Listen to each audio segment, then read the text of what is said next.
The focus of today's masterclass is data visualization. So many news and feature stories are now data-driven and derived. But how do we actually tell our data-led stories in a way that's easier for audiences to understand and engage with? I think it's fair to say that data literacy has improved dramatically. I mean, let's face it, we've had almost 4 months of grappling with a flood of statistics on COVID-19. And here at Newcastle University, we had an excellent masterclass in data journalism back in March with Professor Paul Bradshaw, which actually you can watch again on the Civic Journalism Lab YouTube channel. But the skill and art of making data sets tell a story, I think, is much less understood and much less taught, to be honest.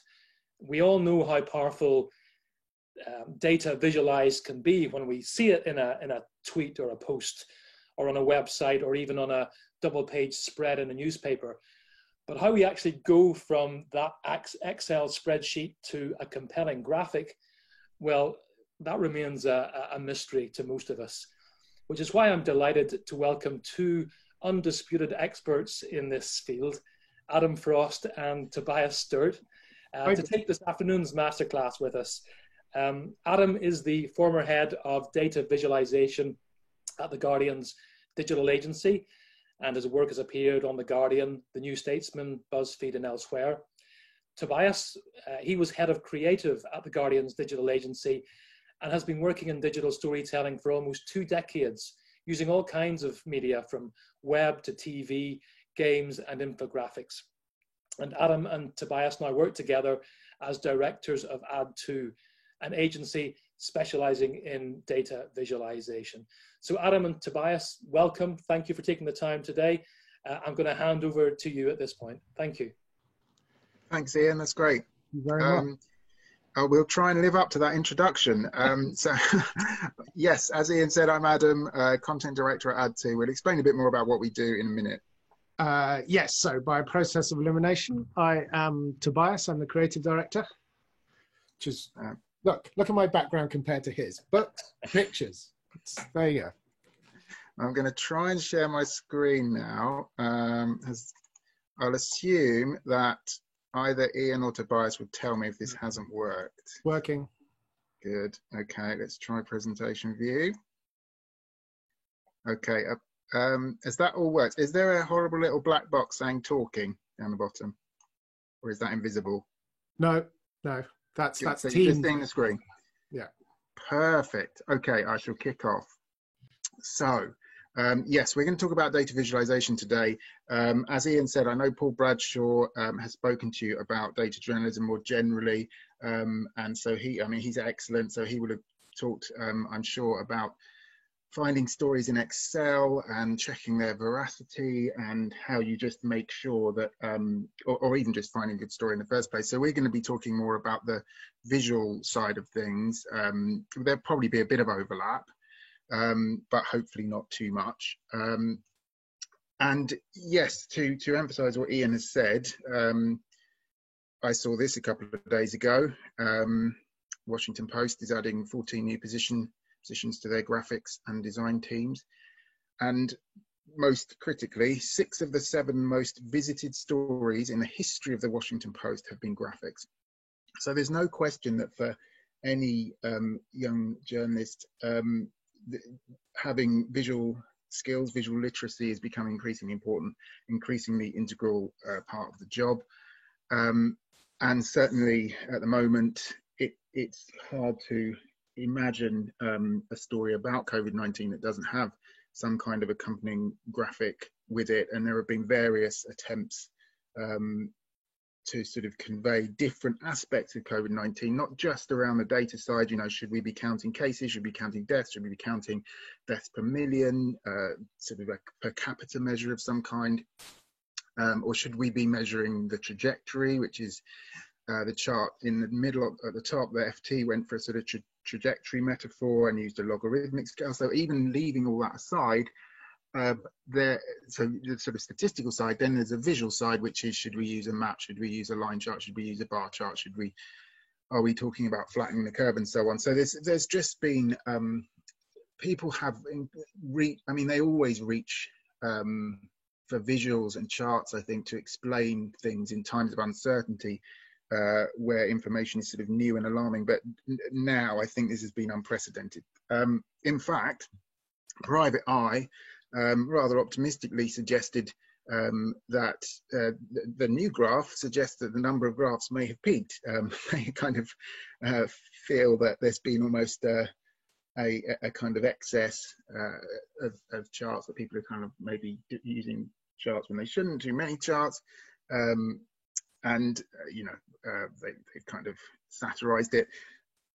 And it turns out, and this is something I saw this morning, they're not entirely wrong in terms of their analysis. This is from DataWrapper. If you don't know DataWrapper, it's absolutely terrific. It's an interactive tool that allows you just to create quick, easy, clear charts with a degree of interactivity as well. And it's free. The Guardian used to use it all the time. And actually, even though you can see it right now, July the 1st, there's still far more charts being made on their platform, 5 or 6 times more than there were before this crisis. There was a peak, indeed, there was a peak in April, where they went from around 10 million charts being viewed every day, made on their platform, to 250 million, which is quite incredible. But it hasn't settled down yet, and I think it will probably stay there. I think for me, there's been a sea change. The way people have used charts and graphs and visuals in this crisis has kind of, a lot of people have had to get good at this very quickly and learn new skills, and of course they'll continue to use those skills. So I mean, it's probably the only silver lining so far in this terrible period. Okay, so how do we fit into all this? So we obviously feel that this stuff is important, and it's demonstrably so. You know, people not only find it helpful to see and engage with this stuff, but they share it as well. They show other people. It's kind of a way, particularly when it's numerical, difficult, statistical data, turning into a visual is clearly something people feel much more comfortable with. We've known this for some time. We used to be part of The Guardian. We worked there for about 10 years, but we were there, part of their digital agency. So although we did sometimes produce charts for journalists, for newspapers, we produced charts for everyone else too. Essentially, we were there to try and generate revenue for The Guardian, because at that point the newspaper didn't generate enough. It's still kind of, they're breaking even at the moment, but it's still not enough people are buying newspapers, as I'm sure you all know. So we were a little commercial part of The Guardian, designed to sort of work with charities, companies, anyone who wanted to access The Guardian skills and expertise, so graphic design, animation, interaction, all of that kind of thing. So this is important, because it means, although we have worked with journalists and editors, we have a much broader sense of what data viz is, and we don't have there's not a single project, there's not a single right answer for us. It all depends on context and audience, what we're doing, things like budget, time, cost, all that kind of stuff. So we're making something different every day. So sometimes it's something like this. This is we made for Ofsted. Sometimes it's about toilet paper. This is for Charmin, about how, I mean, they had absolutely terrifying data, I have to tell you. The spreadsheet that arrived in my inbox called Sheets Per Task. I never want to open anything like that ever again. Sort of all of their data about the various tasks broken down by demographic and how many sheets you needed for each. Anyway, in terms of what was fit to print, we ended up with the sort of more funny stuff. This was for a social media campaign. It was about how when people start having children, they hide in the toilet to actually get stuff done. This is about people brushing their teeth on the toilet, but it was also about sending emails and things. And more essentially, as soon as you have a family, your toilet trips are noticeably longer. But sometimes it's sort of, it's not always simple. Sometimes it's complicated.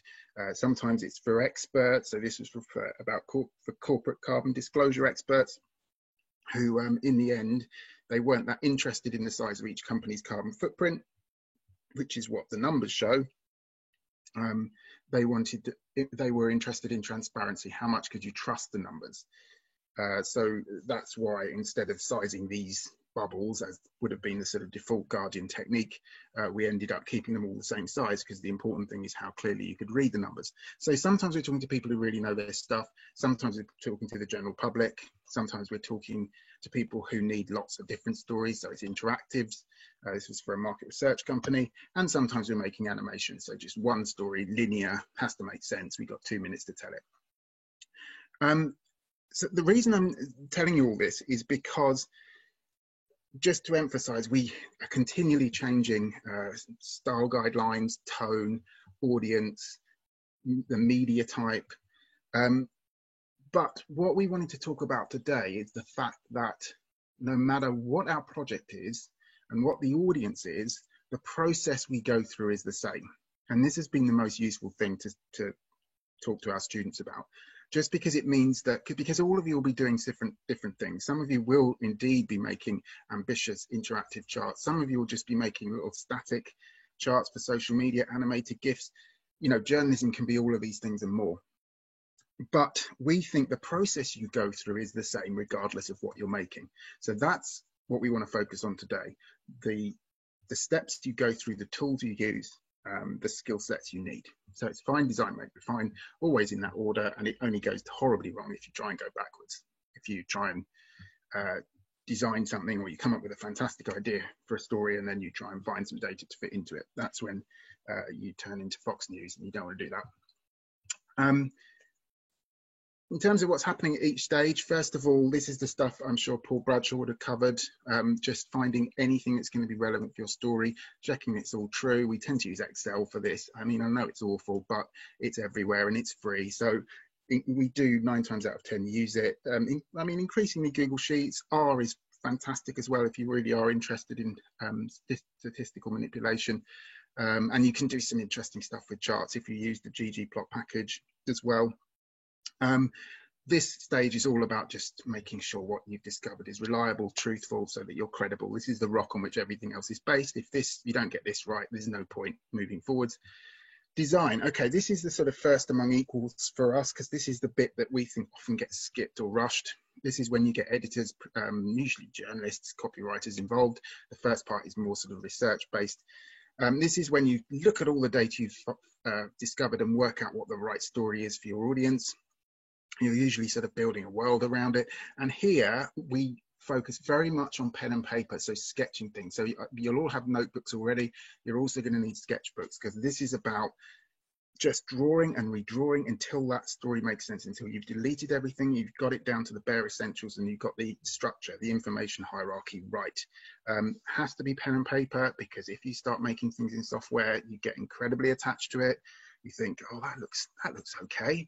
It probably doesn't, and also you would have spent half a day doing it. You don't want to have to do it again. If you just keep sketching, not only will it force you to focus on the fundamentals, but it's easier to experiment, easier to throw things away. So this is mostly sketching, and this is making sure you've got something relevant for your audience and interesting for them.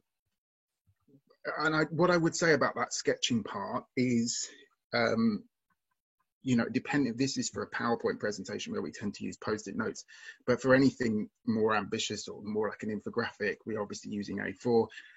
And what we found looking back is that what we end up producing is usually pretty close to our final sketch. I mean, we pretty much get it right, just with pen and paper. We rarely stray that far, sometimes, but not always, but sometimes, but not frequently. So this is one about most common first names, the most common first names in professions, and we kind of created that for the Guardian's data blog. So essentially this was about, you know, if you get given a certain name, like Kenneth or Stuart, you're more likely to be a FTSE director than you are to work for the Guardian or end up in prison. We created a whole series of these, but the sketch, I just want to emphasize, the sketch actually was, we had it all pretty much there, and the design was very much thinking about how do we then make that impactful. This is common.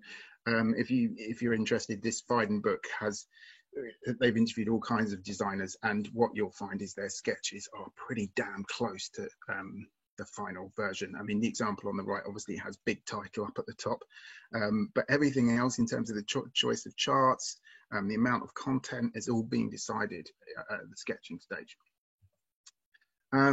Okay, so we design, we sketch, then we make it. We don't open any software until we're happy that we know what we're saying.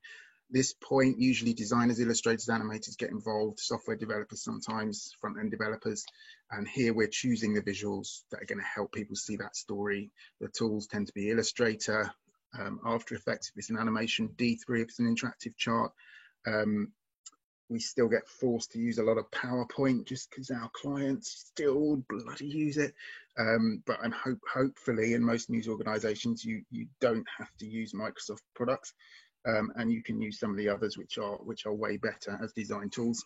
Here, you're trying to make something that's clear and comprehensible. Yes, you found something interesting. You know it's an amazing story, but can people see it quickly? Can they understand it at a glance? Because there's a lot of competition out there. Last of all, refinement. This is actually checking it works, showing it to other people, testing, because you know, as soon as you make a visual, it's going to take longer, you're going to spend longer with it, you're going to care about it a lot more, and you won't always see things, that don't work. It will probably still have too much in it. So this is just either checking it with other people, checking for typos, double checking the numbers, they have to be right, or if it's an interactive, testing, lots of QA, make sure it works on every possible device. So the whole team gets involved here just to make sure what you created is useful and beautiful and it works. So there's a lot going on, and I suppose the thing I want to emphasize here, so we've only really got two rules. The first rule is just always go through every step of this process, don't skip parts, they're all equally important. And the second rule is we're often asked by people, oh, you guys used to work at The Guardian, you must know hundreds of data visualizers, can you recommend one to us? Our news organization wants to get better at this. And we always say, well, look at what's involved. There might be some modern Da Vinci who can do all these different things, who's a fantastic researcher and analyst and writer, editor, journalist, graphic designer, front-end developer, back-end developer, illustrator, animator, marketing, business development, project manager, usually, to kick people on Mondays and make them actually talk to each other. If you can do all those things, please drop us an email at the end of this talk. You're hired. Whatever you're currently being paid, we'll double it. Please come and work for us. I'm joking aside, I guess what I'm saying is the other rule is talk to other people, collaborate. This stuff is usually teamwork. Obviously, it helps to be a generalist and know a bit about everything, but usually most new organizations, there is a team putting together anything remotely ambitious, you know, anything sort of animated or interactive. There are different people with different skill sets working together, and the more you can form those connections and relationships, not just in your organization, but with freelancers as well, just to fill the gaps, the better the work tends to be. Now, obviously, it's still a good idea to learn a little bit about all of these different things, because who knows, you might be one of these modern Da Vincis. They are out there, people like Nathan Yao, Martin Lambrecht. Some people can do all these things, but not many, I have to say. But it's still worth learning a bit about all the different elements, just because when you do come to collaborate, you'll find it much easier. You know, if you are a journalist and you know a bit about Illustrator, when you come to work with a graphic designer, that briefing process is going to be much easier because you know what the software can do and what it can't. Same with animation. You know, some things are much harder to animate than others.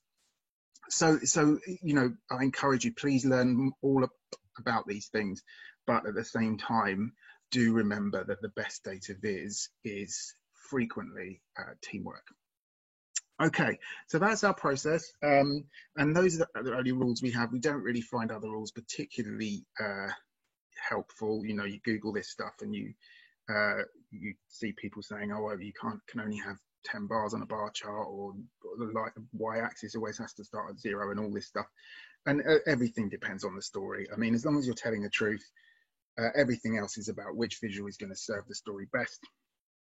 And obviously you'll use your journalistic instincts to shape those visuals so that the audience can understand them easily and clearly. So what I'm gonna show you now, I suppose, is a few examples of people who I think have gone through that process of find, design, make, refine, and particularly the design part, particularly the storytelling part, the crafting part. Tobias will talk more about the aesthetics. And what I want to do here is kind of emphasize that that design part is very similar to what you all know already, which is how to put together a story, the inverted pyramid, who, what, where, when, what, how. It's all rendered visually, but the process is the same. So I guess I want to emphasize, I think you can probably all do this already. It's just a question of translating the skills you already have into a visual medium. So I'll start with this one. Hopefully you'll see what I mean. This is by David McCann. This is a great information designer. So this is about rising sea levels, which cities will be affected first. So first of all, he goes through the process of the basis of most storytelling, including journalism, is selection and emphasis. So first of all, you focus on the stories that are most interesting, and then you structure it. That's your plot. So he's gone through this brilliantly, I think. He's got superb journalistic instincts. Selective first, just thinking about his audience. He was given this data set with hundreds of cities all over the world, but he hasn't tried to visualize all of those. He hasn't tried to show us every city in the world. He's just thought about the 12 or 13 cities that are most interesting for his audience. He's got rid of all the others. So this was for The Guardian. It's published on the Data blog initially. Excuse me. So we've got Venice, Amsterdam, San Francisco, New Orleans, Shanghai, Edinburgh. Cities that Guardian readers will already have a close connection with. We've even got London and South London. So real London and South London. South London's flooding first. Hooray! Islington is safe. You couldn't get more Guardian than that.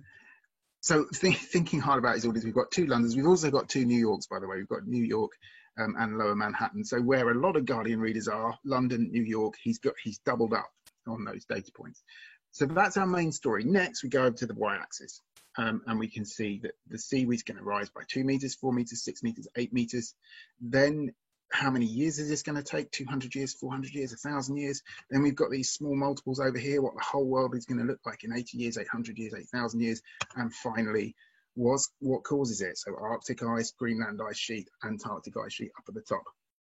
So as I said, the way he's kind of making us read this is very much starting with who, what, where in the middle. That's the main chart. If you're still interested, this is when it's going to happen, and the why and the how. The causes are over on the right-hand side. So the read order is pretty similar to how any journalist would approach an article on this subject. He's just turned it all into visuals. Same is true of Kai Krause. Here he's talking about the true size of Africa. So we've got a big visual in the middle. So essentially he became obsessed with the fact that no matter how many times he told people Africa is massive, they still weren't getting it. So he's drawn a big outline of Africa, and inside he's put the whole of Europe. We got Western Europe and Eastern Europe. We got India, United States, the whole of China, Japan, UK down at the bottom. We've still got space around the edges for more. So that's his main story. If we're still interested, we move over to the left-hand side. We see a table where he's comparing, counting all those countries and showing that Africa's bigger. Then we've got why he put this together, the context. This is his theory of immapancy, so sort of illiteracy with maps and some of the problems it causes if people don't know where countries are. And then finally, for the geeks like me, we got a big table over on the right, the top 100 countries by land area, for anyone who's interested to know that Finland is bigger than Vietnam, which I think is quite interesting. But he doesn't even need to visualize this because he knows I'm interested already. I like tables. So he's kind of thinking about, again, that sort of journalistic instinct of levels of interest, right? Everyone is going to read the first paragraph, so I need to put the critical stuff in there. I need to front load this. If they're still interested, I'm going to, because some people will get to, I hope they do get to the end, but inevitably it's going to be people that are interested, more advanced readers that get to the bottom. So the visuals match that. You know, he puts less time and effort into the visuals as you move further through this graphic. And just to kind of really emphasize this, here's a story, New York Times, about maternal leave. The big headline is the United States is one of only 8 countries in the world with no paid maternal leave. The other countries are Papua New Guinea, Suriname, Liberia, Palau, and so on. Most countries in the developed world have a minimum of 26 weeks paid maternal leave. However, even in the developing world, 14 to 25 weeks is common. So you can see it's a structure of a pretty standard article. What they decided to do is get rid of all of this text and use a map instead, which obviously is the right answer. It's much, much more shocking and memorable as a visual. But essentially, their approach to storytelling is the same. Obviously, in the first example, you have the paragraphs dictating read order. So they don't have paragraphs here. So they have to use visual techniques to make it crystal clear the order in which you should be looking at this information in order to understand it. So first of all, bright red alert color. Look at this. These countries have no paid leave. And it is a bit of a shock. We're not used to seeing the United States grouped with these tiny equatorial countries. Usually the US is grouped with Canada, Western Europe, Japan, Australasia. So that's the first shock. That's the first story. What next? We're still interested.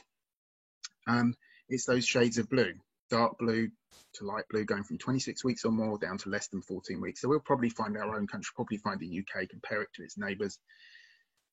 Okay, we're still interested. So now we have grey for data not available. So this almost disappears into the light blue. So this is sort of paragraph 7 or 8, if you like. So it should almost disappear. There's no way that this third level story should dominate. It almost has to hide. And actually, those experts, they're quite happy to hunt for data like that. You know, this is fascinating for them. Why don't these countries collect the data? What's going on in those countries? So they're actually quite hard to find. They disappear into the light blue. There they are, by the way. So I guess I do want to encourage you in a way to say that we teach a lot of different people this stuff. You know, when we give our Guardian Masterclass, there are sort of analysts, designers, often market researchers, project managers, all kinds of people in the room. But it is usually journalists and editors who find this basic principle the easiest to grab. You know, what a story is, how it's structured, how you get people to read things in a certain order. This is usually in a journalist's DNA. And this is something other professions actually don't have. And we really have to go through this with them in quite a lot of detail. But you'll have that. So I think the trick for a lot of journalists is just applying what you already know to the world of design and upskilling a bit in some of the design tools. So I've used examples of static graphics so far. Increasingly, newsrooms are using interactive graphics, particularly places like New York Times, Washington Post, Wall Street Journal, South China Morning Post are brilliant, obviously the Guardian, FT in the UK. It is still, you are giving a little bit more control to the user, but I do want to emphasize that it's still journalism, really. The technical terminology changes a little bit. You know, the standard pyramid on the left tends to get turned into the sort of official terms are overview. You know, what is this interactive about? Zoom and filter out, let people zoom into the sort of demographic group or the country or the age or gender or whatever they're interested in, and then detail on demand, let them click on a particular bar or a particular line to get a specific number. But really, that sort of filter is fairly familiar to most journalists. Now, obviously, you're handing control to users, you're letting them go on that journey. But unless you think about the natural way in which people structure narratives, unless you shape your interactive that makes that pathway very clear, users very quickly get lost. or they don't even bother looking. So I'm going to show you a couple of examples now of people that I think have got that right. So I've done interactive journalism really well. Now, I think what I have to do here is actually try and share with a different application. So let me just see if this works. Can you all see? Yep, that's good. Yeah, it's come through. Yeah, excellent. Having shown you that, actually, I think I'm going to start with this one, but hopefully you all saw the tab change. And you're all looking at infectious diseases in the 20th century. Is that all appearing on everyone's screen? Yep. Fantastic. Okay, so this for me is just how to do it right. Interactive journalism from the Wall Street Journal. And it's because, again, they've thought hard about, we've got a lot of data here. We're not going to show people everything at once.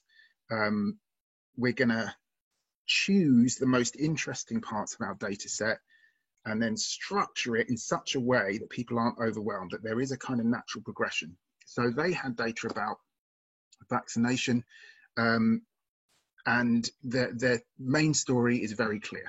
So you can see it from this first chart. Apologies for any anti-vaxxers listening, but it seems that the only thing vaccines cause is adulthood. Essentially, we've got measles, hepatitis A, mumps, whooping cough, polio, rubella, smallpox. In every case, the same top level story: vaccinations eradicate the disease. Now they had tons of data.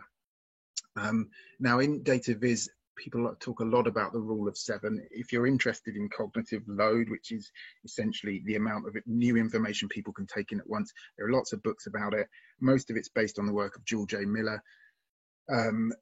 He's the guy that came up with the rule of 7, which is this theory that people can only take in 7 bits of new information at once. Some people say it's as low as 3 or 4.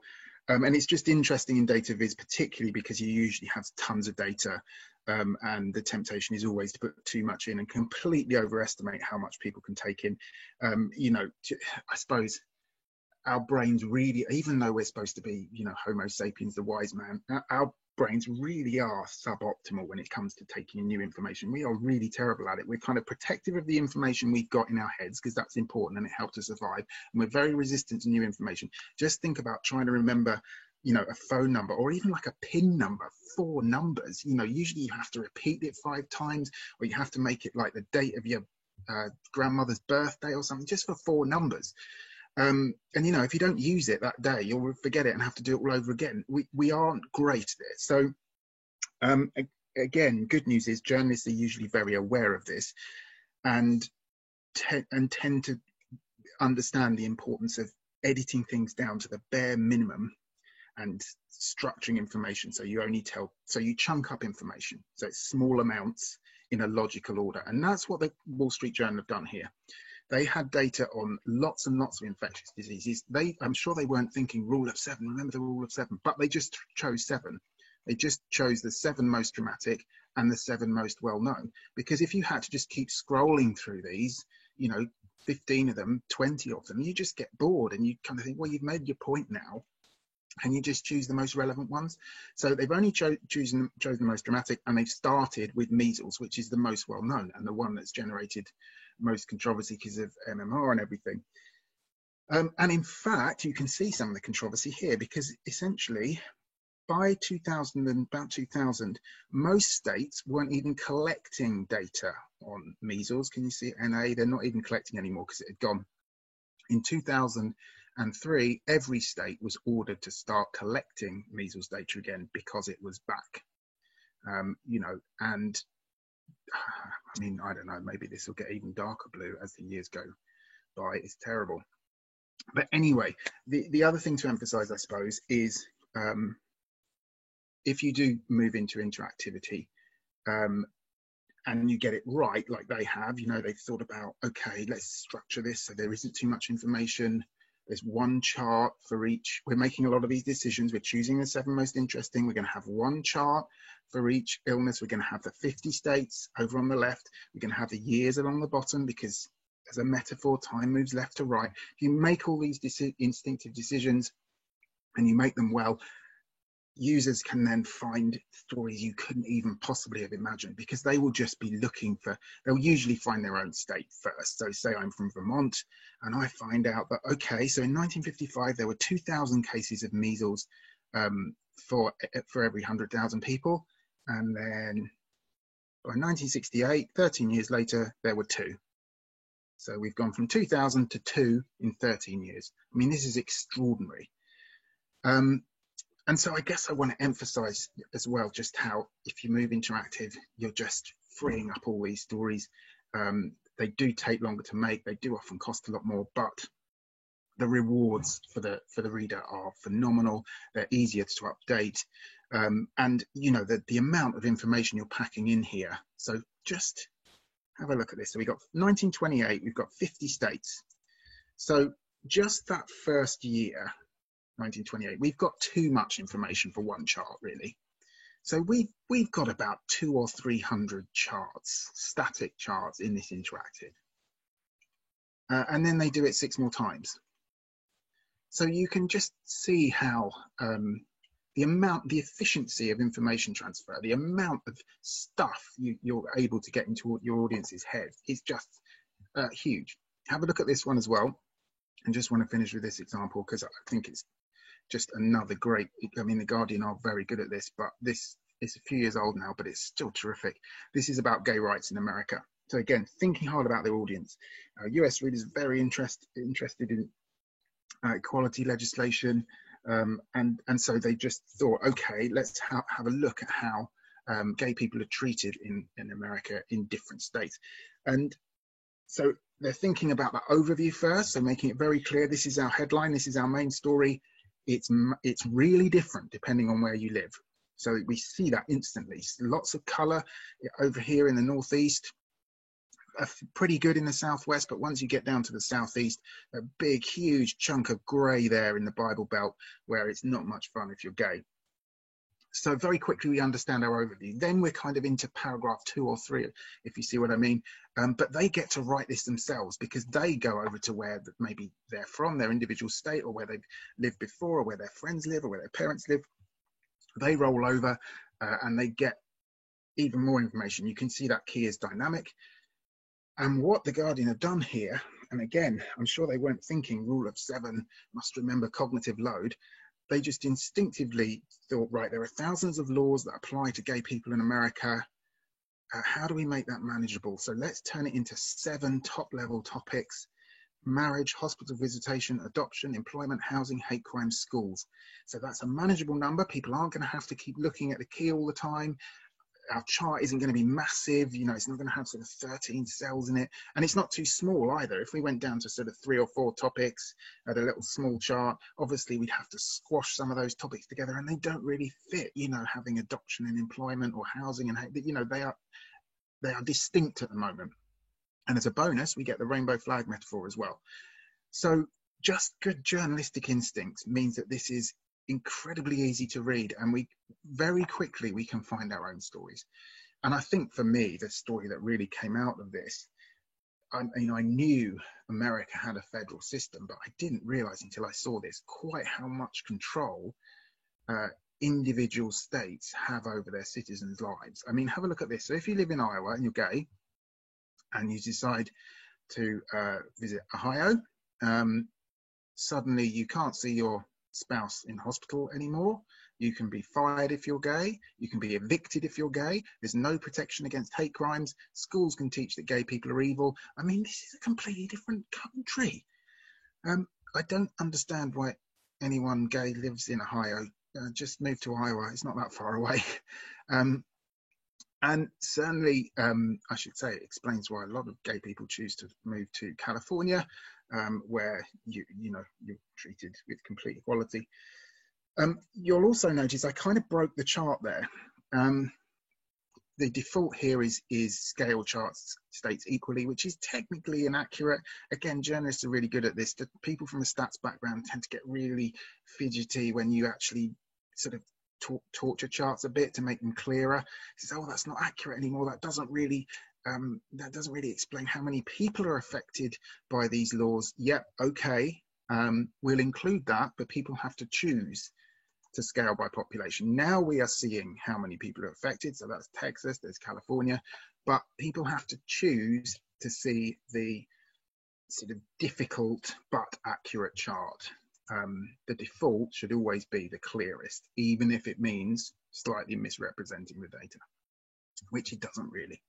Anyway, I've had to whiz through those, but I'm going to just try and go back to my presentation. Just a second. Okay. Yep, got it. Yeah, is that working? It's kind of gone back to the start, which isn't massively helpful. PowerPoint. Yeah, let me see if it carries on. No, it's kind of killed my cursor as well, so I'm going to try and. There we go. Has that shown the two pyramids? It is, yes. Good. So just to say, I have put lots of other examples at the back because I've had to whiz through a lot of these best practice examples, but you'll see they all kind of do the same thing. They're all very good at that sort of selection and emphasis, and actually you have to be even more selective than you usually would as a journalist, and even more emphatic. You really do have to say, look at this first, then look at this, then look at this. You can't really leave that too much to the audience's imagination, because then they read things in the wrong order and get confused and spot that lovely sort of red shape down in the bottom right, which might be completely irrelevant. So I've put other people in the back here who do this really well. You won't be surprised to see The Economist, the New York Times, Washington Post, all the usual suspects in here. But I've tried to kind of break them down into types. So just a single chart, small multiples. Small multiples are good when you have like a crazy chart like this. And you actually just want to break it, show each country one at a time. So, and it's usually alphabetical, so you can whiz down to the bottom and see the UK and have a look at, how truly abysmal our response has been to this crisis. Then there's infographics, which still get used in newspapers. If you've got a double page spread or it's feature, obviously more common in things like National Geographic, but there's still, I still really like them, and I'm really happy when newspapers do them. These are obviously web, the long scrolling ones. Although actually South China Morning Post do them. Jane Pong's one there from Mount Everest is from them. So they are around, and then you get the sort of poster approach, which again, occasionally newspapers do, particularly if it's like a big report or something. Then some interactive examples. I already talked about infectious diseases. You'll see a lot of the New York Times ones on here, just because what they're so good at is essentially walking you through a chart, so sort of annotating it, have a look at this line, have a look at this bar, helping you to understand what the chart's showing, and then they sort of leave you at the end with the chart with all the filters turned on and say, right, that's what we think's most interesting about this, now you have a look, which I just think is how to do it. Okay, so that was the storytelling bit. I'll now hand over to Tobias, who's going to talk more about the aesthetics.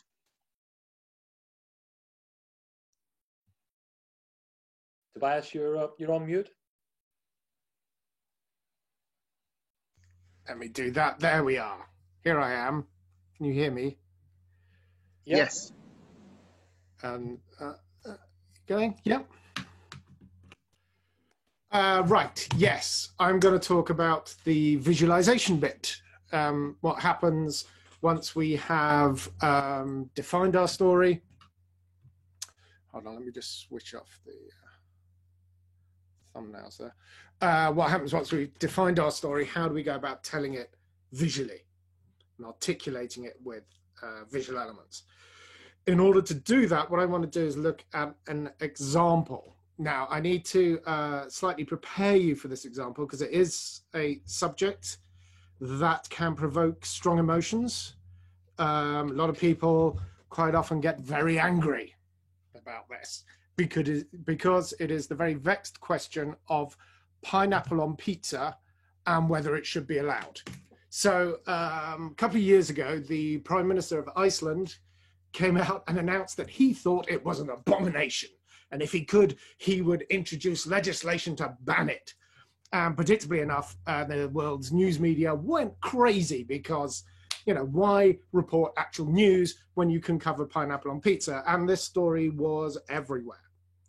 And YouGov, who are very canny about the news cycle, the survey company, really good at thinking about how to spin news stories into surveys and vice versa, rushed into action and got together a data set on the preferences of the British public for different pizza toppings. And they got this all together, edited it, found a story, put together a press release, and put it out into the world. And the first I knew of this is when this tweet came past in my Twitter timeline. And I looked at this and I thought two things.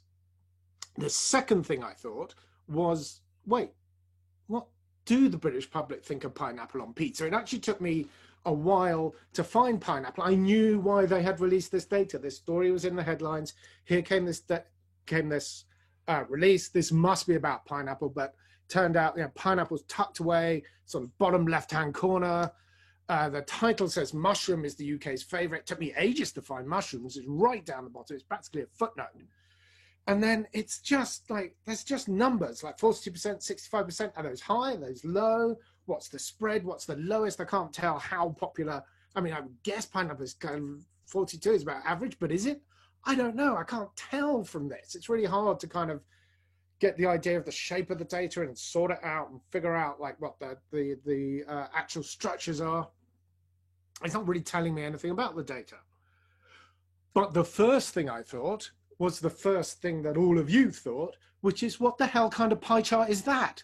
All the segments are the same size, but they all appear to mean different things. In fact, some of them mean 3 different things. Some of them 2, some of them 1. That's not how pie charts work. And it turned out I was not alone. Twitter got angry. I know it doesn't happen very often. Very rare occasions that people lose all sense of proportion on Twitter. But we can see some of the replies here. This is appalling data visualization, sad face. And whoever designed this should never be allowed to graphically represent data ever again. I like these two, sort of the 2 poles of just disgusted of Tunbridge Wells. And this absolutely exploded. YouGov got ratioed to the extent that they then had to apologize and explain that it wasn't a chart, it was just a picture of pizza cut into slices. Will everyone please stop shouting at us? And this is the thing that really struck me, because in the last 10 years or so, we've got very used to people apologizing for their charts. I'm really sorry. Yeah, it's a presentation, it's 110 line charts, but I need to show them all to you. I'm really sorry, this is really complicated. I'm going to have to explain it, but you know, I just needed to get all the data into one chart, or I'm sorry, this is so ugly. This is the first time I had seen someone apologizing for not using a chart. And this really struck me, because that audience on Twitter were expecting a chart. They wanted a chart. In being shown data, they wanted it visualized. And they had some really quite subtle ideas about visualization. We've got this guy here at the top. This really stuck with me. How did you poll 695% of the population? That's fascinating. Like he's added up all the percentages, realized they come to more than 100%. And someone else explains, well, people can pick more than one topic. They've actually looked at the data. He says, then they can also use something other than a pie chart. And he's right, you know, a pie chart is for when you've got 100% of something and it's a composition story. He's absolutely right. So this is a guy who not only wanted a chart, but knows different chart types and has ideas about how they should work and what kind of data they're good for. And this felt like a real kind of moment. It made me think a lot about how we communicate data visually, because our audience expects charts. Our audiences have got used to charts and they want charts and they know how to read them. And so we need to think really carefully about how we are presenting that data. Most obviously, in that we should be using charts, right? That's the first thing, because data is hard. Even a really simple, so this is I dug into this because YouGov released all the data. This is their top line data set, the national averages, what Britain thinks of different pizza toppings. It's like only 20 toppings here. It's not a big data set. It's barely data. It's you know, it's just a few numbers. And yet, even these 20 numbers are really hard to get our heads around, just presented in a table like this. To figure out what's biggest and what's smallest, and what the trends are, and what the shape of that data set is, you're going to have to read every single cell and remember them all and sort them in your heads. Whereas the moment that's visualized, that is immediately evident, right? At a glance, you know which is the most popular and which is the least popular. Mushrooms is the longest bar, margarita pizzas is the shortest bar. You get that stuff instantaneously and instinctively. You know, don't have to think about that. You get an immediate sense of what the length of most of the bars, what the general trends are. You get that instantaneously. And this is the great magic of data visualization. In that it gets over that cognitive hurdle that most people have being presented with a load of numbers, and sneaks those numbers into our heads. And it does it extremely well. It will not surprise you to learn that in data visualization, there is data about visualization. This is the Cleveland-McGill scale. This is the result of a set of experiments a guy called William Cleveland undertook, trying out different charts. What he did was he made a load of charts and then stripped off any identifying information. So took away any data labels or axis labels or titles. And he then asked people to guess at the numbers those shapes represented. And the accuracy of their guesses allowed him to rank charts by accuracy of representation. So what he discovered was, with what he called position against the common scale, bar charts, column charts, people can make really accurate guesses just by eye.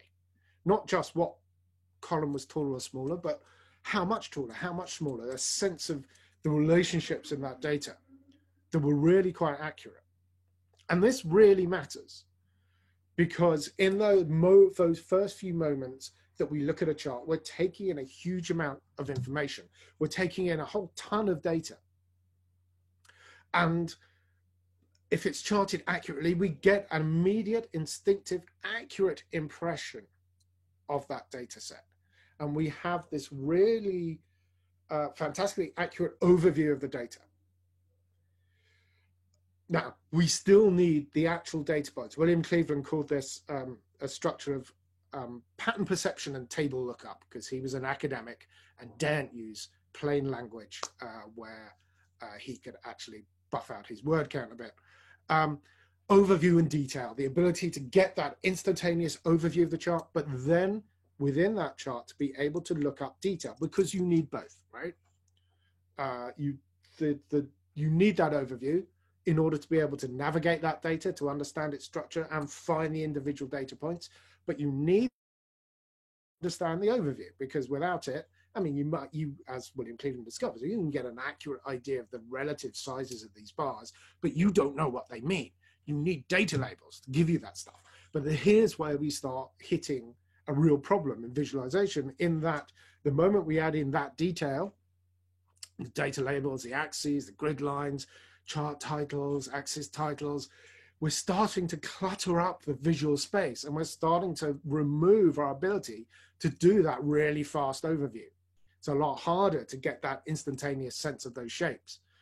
But remove some of that detail, and we remove our ability to get that really detailed, granular idea of what the data is. We need both. We need as much of both as possible. The answer is almost always, in my experience, to get the overview right, and then adding in detail becomes a lot easier, because if you make it as easy as possible to get that sense of the data set, then there's going to be less chance of the detail cluttering it up. For example, with the pizza toppings, you've been wanting me to do this all along, let's just order those bars. And immediately that overview is so much easier. You get a much quicker and faster sense of the trends and shape of that data set. And because that's faster, we can drop in individual data labels, and they're getting less in the way simply because that overview is so much quicker.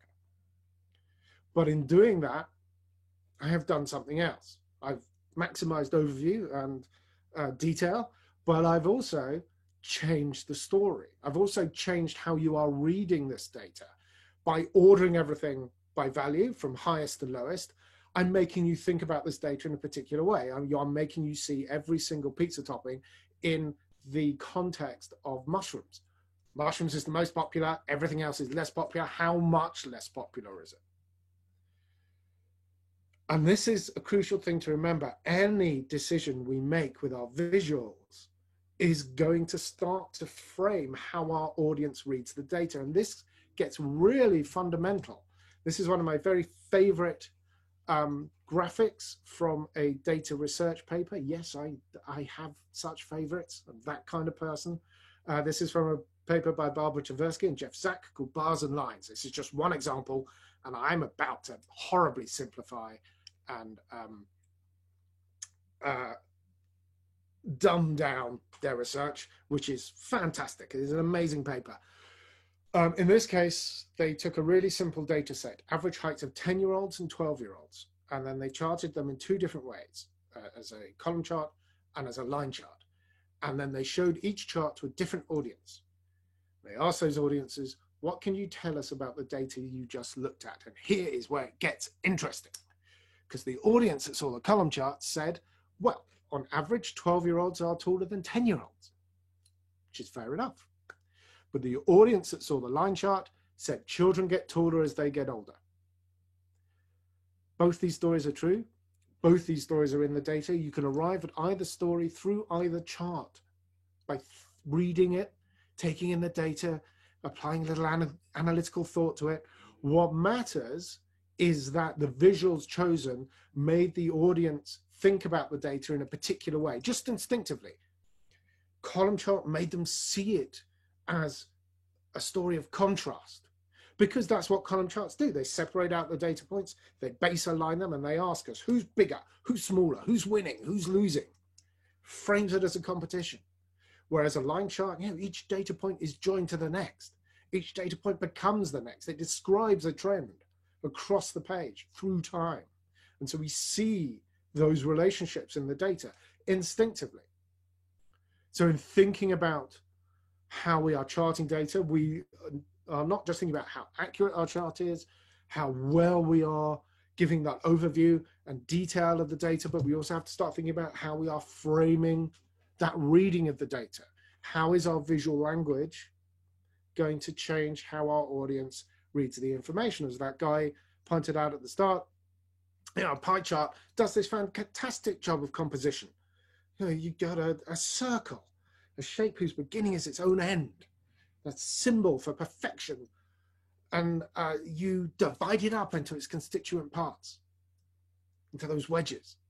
And that immediately visually tells us a story of composition, frames the way we think about the data within it. This is the most crucial thing for me, is that charts are not numbers. Charts are visual metaphors for the numbers. And like all metaphors, they frame how we understand their subject. Now, this gives us an amazing power in terms of communication, because we can start to lean in to those visual metaphors and not just find a visual metaphor that frames the story in the data. We can frame the context of the data. If we're talking about pizza slices, for example, let's use a polar area chart. So polar area chart, each segment has the same angle, and actually you're stretching them out. So you're comparing the areas of those wedges. And this, the fact that each of these wedges now looks like a slice of pizza. I'm telling a story of contrast. That's the visual story that a polar area tells. But a contrast pizza wedges, and I can really go to town on this now. Let's put in some toppings on each of those wedges, make them start to look like, with these icons, we can start to suggest pizza toppings, starting to help our audience understand that data and the context, but we're also doing something else. We're starting to make this look a lot more interesting. Icons, bright colors. It's going to attract people's attention. But we're running a risk now, because in attracting people's attention, we can very easily distract them. So that was the problem that YouGov ran into. You know, they had data about pizza. This was going in social media. They needed to attract people's attention in seconds. What better than a photograph of a pizza? That's going to attract attention. Nobody likes looking at pizza. But in doing that, they have distracted from their data. Look what's happened to the data. It's pushed out to the edges, into the margins. That's not where it's supposed to be. It should be the core of our story. And it's really easy to do this. It's really easy to get distracted by the design elements, and in turn distract our audience. Whereas what we need to be thinking about is, how clearly am I helping my audience see the data? And this gets more important the more data we have, and we frequently have a lot. Even in the YouGov data set, there was more. So I dug into this because I got interested, and I discovered they had demographic breakdowns. And here is where I got really interested, because while mushroom is on average the UK's favorite pizza topping, there turned out to be this massive demographic difference for the older of Generation X, guilty there, I'm just into that 50 to 64 bracket, sadly, and the baby boomers, mushroom, fine, quite happy with mushrooms. But for anyone under 25, why are you putting these grey slimy things on my pizza? Less than half of the under 25-year-olds want mushroom on their pizza. No, what they want overwhelmingly is chicken. Almost 3/4 of under 25s, chicken's their favorite pizza topping. Whereas for the boomers, for the over 65s, oh my God, why have you put chicken on a pizza? This isn't a roast dinner. What the hell's going on? Look at this generation gap in pizza toppings. But you would, without me talking through that, you would have no chance of seeing that. You're probably even now struggling to find it, because there's just too much information here. This is crazy. And there's all these different chart types. All the text is crammed in. There's no way you would ever spend time. Yeah, it's hard enough to try and find those stories, even if you're concentrating, but there's no way you would ever spend time concentrating, because this is just a mess. You're just going to walk away from it. And this is one of the biggest jobs we have to do, this job of, as Adam has already spoken about, this job of emphasis, structure, making sure our audience can see how to read, giving them that read order. We all know how to do this. As Adam has said, we know how to structure our stories, and we know how to represent those stories through visual structure, because we do it instinctively with text. Here are 2 blocks of text laid out, exactly the same text, but they're laid out in 2 different ways. On one side, we've got all the same font, face, size, weight, spacing. On the right, different weights and sizes and faces, different line spacing. Now, ordinarily, you would expect the right-hand side to be the more confusing side. This kind of visual detail gets very distracting, because every single visual change is a piece of information. It's how charts work. And those little changes giving us information. And as Adam has already said, all that information ought to be overwhelming us, but it's not. In fact, that right-hand side is easier to read. And that is because those changes are made with consistency. All the definitions are the same font face. All the citations, the quotations are the same face, that oblique. Everything's separated by the same amount of gap. And that consistency in our structure gives us as readers an overview for that information. It works for the words exactly how a chart works for the data. It gives us that overview, that immediate sense of what the structure of that information is. And then we can drill down and acquire the detail we want. Whereas on the left, Just as with a table of numbers, we're going to have to read all of that text to understand what it means. So we need to start thinking about how we can use exactly these techniques of visual change, differences, spaces, to start to introduce order, visual order, doing exactly the same thing. Consistency of layout. And your secret weapon is the align and distribute tool. It is in it's even in PowerPoint. There are align and distribute tools that allow you to center things, line things up, distribute them evenly. These are our secret weapons because they just introduce order already. This is so much easier to read because it's just calmer. It's asking you to do less work as a reader. We could improve on this though. Let's arrange everything horizontally. Let's use that horizontal space. We're also going to introduce some consistency in the shapes here. So we've got pie charts, circles. Let's have bubble charts, more circles. Again, it's just that little bit calmer again. It's a lot easier to read. And now we're going to start to introduce, just as we did in the text, putting in those line breaks, we're going to introduce a little break between our two sets of information, the national averages and the demographic breakdown. And again, it makes it easier to read because now, here you've got 8 columns of 5 rows. Here you've got 2 rows. I've just taken all that information and drilled it down to 2 basic elements. Now, there's more information in each of those elements, but you're going to get to that. Your overview is, there's 2 parts of this story. That's easy to read. And one of them's really simple. It's just 1 row. I'm just going to read that first. I'm going to do one more thing, just because I can't help myself, and I'm going to mirror this around the center. It's a cheap trick, but it works incredibly well. This kind of symmetry, people just like symmetry. Just think about classical orders of buildings with the pediment and the columns and the steps always horizontally mirrored around a center. It's just visually pleasing. But again, in making all those changes, just as the visual changes I made to the chart, I'm framing how you read, focusing you on those titles and then spreading you out either side from those titles, making sure that you see that there are 2 parts of this story. All of those little design changes I've made, visual changes I've made, are framing that story, framing how you're going to approach that information and think about it.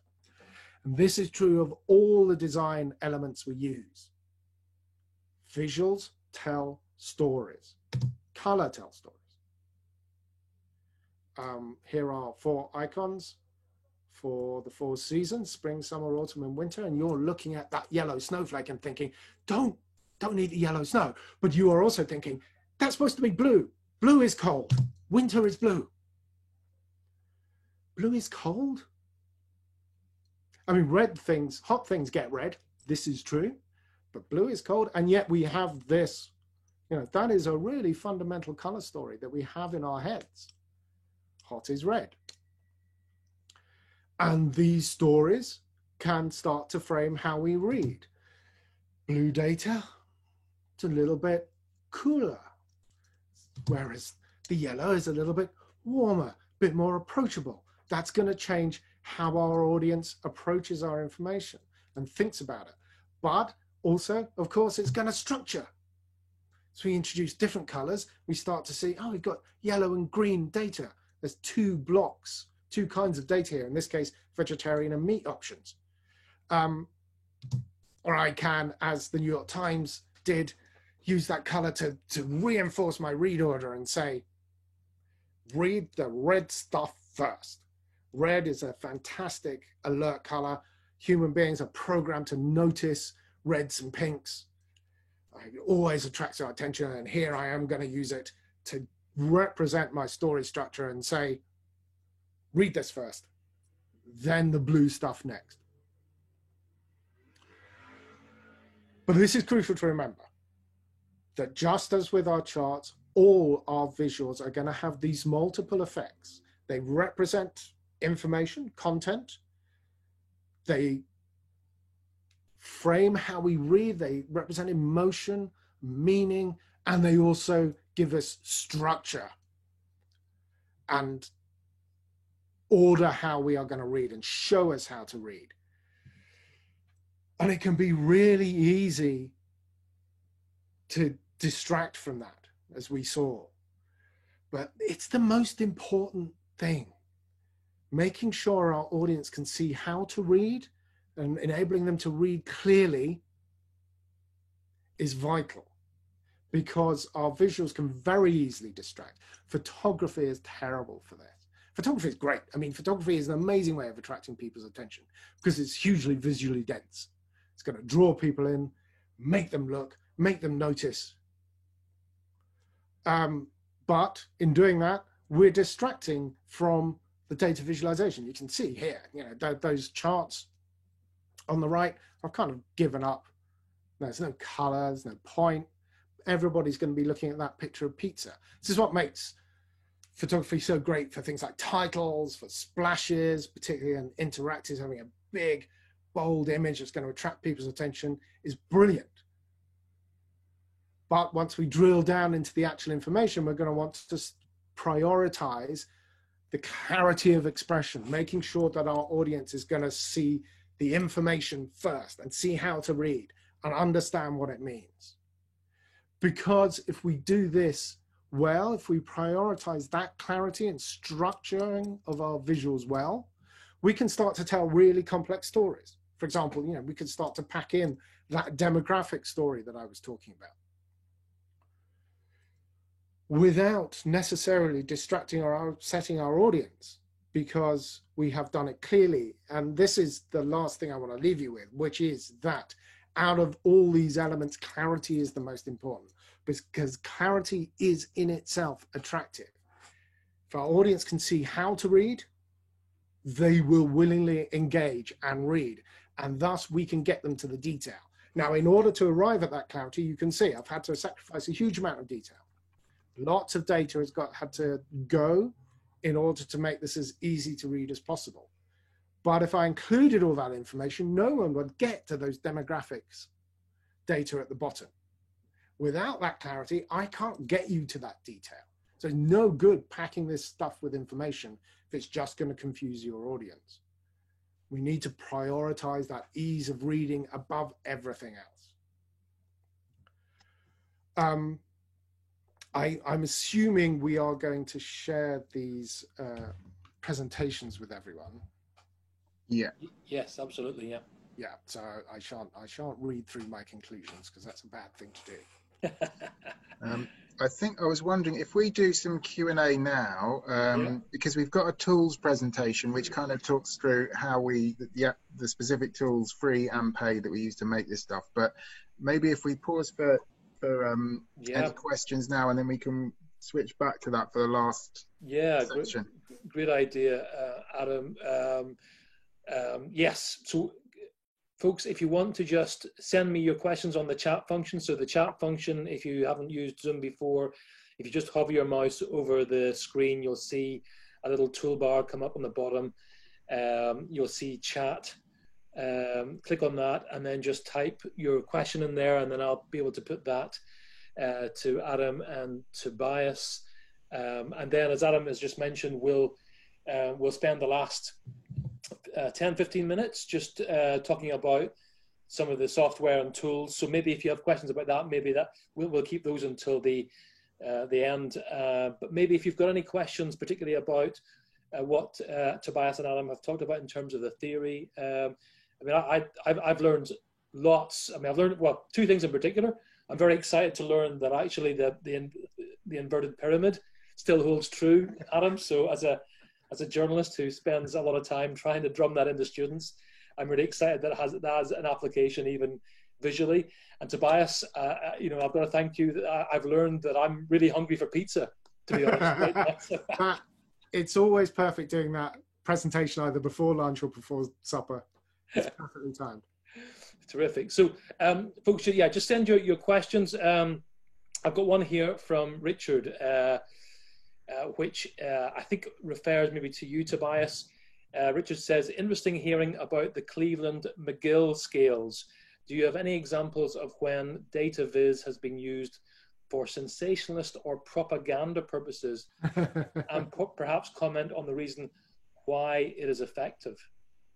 Adam, you've got a really good example. Yeah, hang on. Let me find it. Sorry, what was the second part of the question before I? So why is it effective? Which I can speak to. I think. All right. Well, I'll do the. Yeah. If you find this, the thing. Yeah, I've got it. I'll share my screen just a The sec. effectiveness is in the Cleveland-McGill scale. That ability, because charts communicate instinctively and immediately. A lot of what they're using is what we tends to get called pre-analytically processed visual attributes, so size, shape, orientation. These are things that we don't require conscious thought to take in. We take in immediately. And this is what makes them so effective for propaganda and for misleading people, because you take in that information unthinkingly. So even if you then realize you have been lied to, it is too late. That information is already in your heads and is going to frame how you think, even as if you bother to hang around and analyze what you've just been shown. Right. Should I share my screen? Okay, so I'm going to show you two examples, one good, one bad. Because the definition of propaganda, I'll say no to that. I'm hoping you can all see this wonderful Fox News chart. Yep. Good, right. So they're the best at propaganda.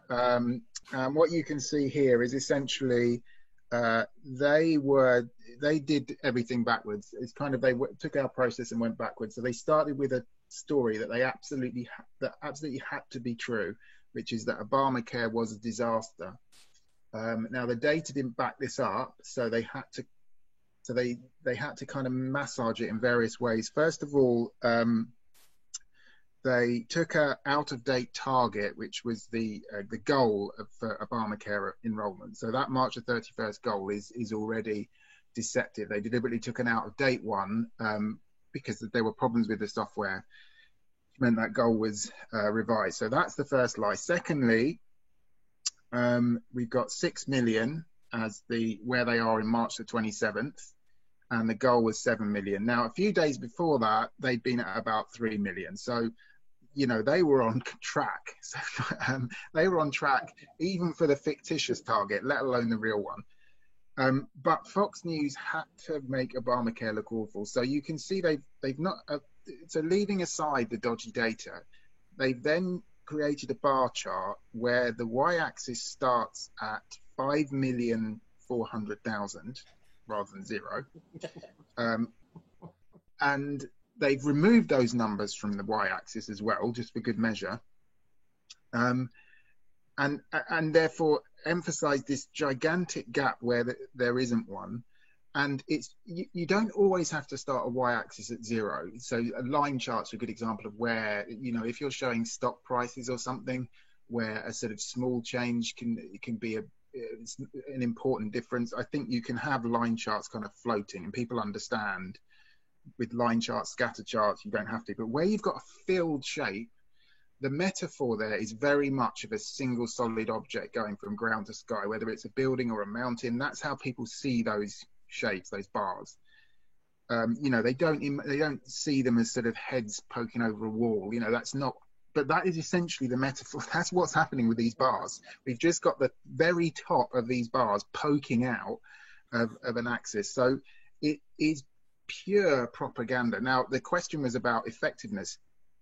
I mean, Tobias can speak to that. This stuff unfortunately works because people don't really look. They don't read. They look, but they don't actually read the chart. So those shapes have gone in. The numbers haven't. It's a mark of how effective this is that they have left the labels on, and they know that people are going to read those numbers and not realize the deceptiveness of the chart. They know that chart is going to do its job before people have read those numbers. And it's got that sort of quality, corporate sort of design to sort of suggest it must be true. Because look at the lovely, Well, it's another. I don't even know what that background is. Is it sort of DNA or something? And there's rather charmingly, they've used Hermes, the caduceus of Hermes, not the rod of Asclepius, in the background. So the god of tricksters rather than the god of medicine is the symbol in the background, which feels okay. Sorry, All right, so that's bad. That's bad propaganda. And the only thing I would say is, you know, we would say, please don't ever do this. But I guess if, you know, some journalists end up working for Fox News and the Daily Mail and so on, and so we can't with any honesty say it's the wrong answer, because for Fox News viewers is probably what they want. I mean, we don't think it's right, we wish it didn't exist, but if we were teaching journalists, and you know, we can't really say, you know, as a Fox News designer, you're probably, I mean, you could walk out if you wanted to, but you know, obviously you've all got to eat anyway. So that's kind of bad. Please don't do that. But of course, every journalist has an angle, and I think it's sometimes hard to work out when, I guess, there's always a bit of propaganda in there. You're always going to have a kind of take. And I think David McCandless, I want to show you another example from him. I've shown you that rising sea levels, but this is one he did about, it's called the $1 billion gram, and he wanted to compare lots of these big sums of money. So you can see a lot of it here.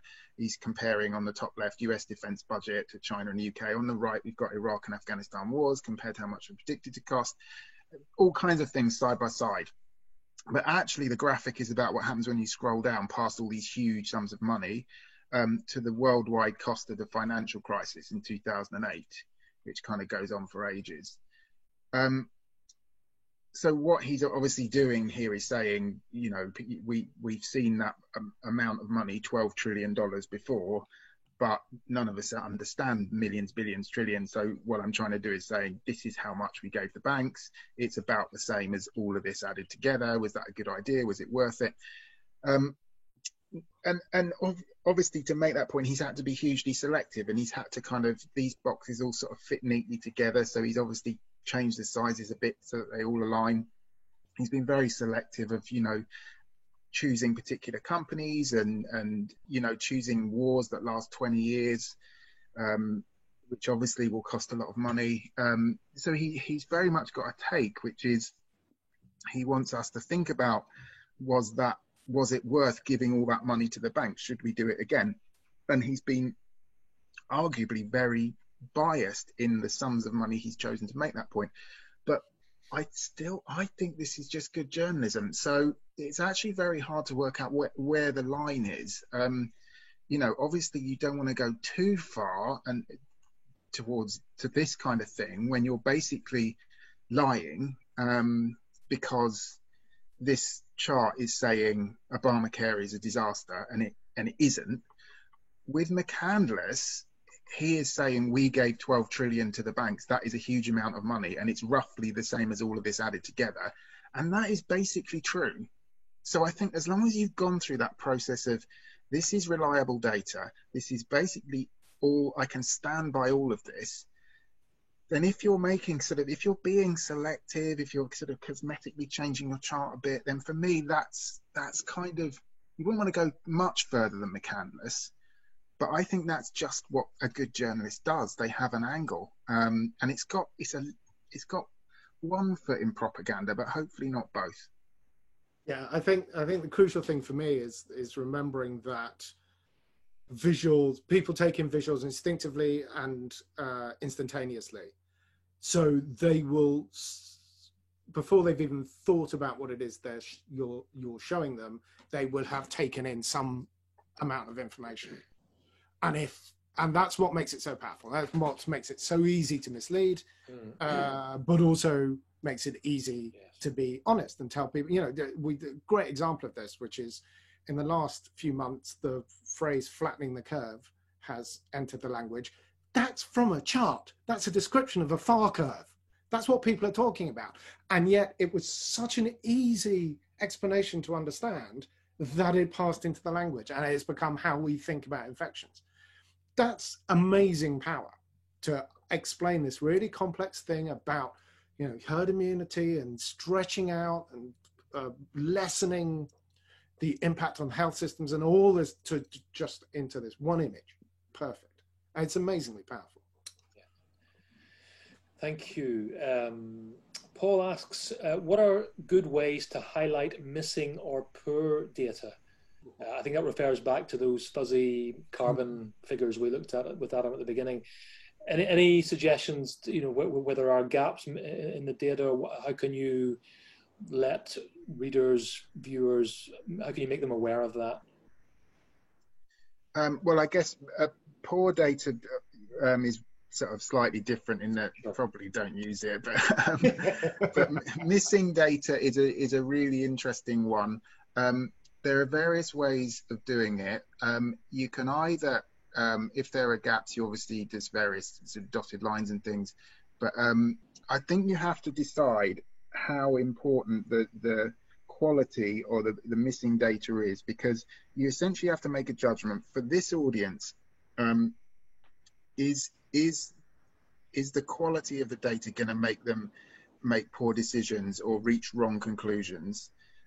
Because if it is, then you have to signal that in the visuals. If it isn't, then you can keep it as text, I think. So usually what you would do is have footnotes or subtitles, and you see this in a lot of the COVID data. A lot of the COVID charts have subtitles which are like different countries. So the FT does this. Different countries are using different reporting methods. The UK is not testing enough. South Korea has tested everyone, so they leave it as text.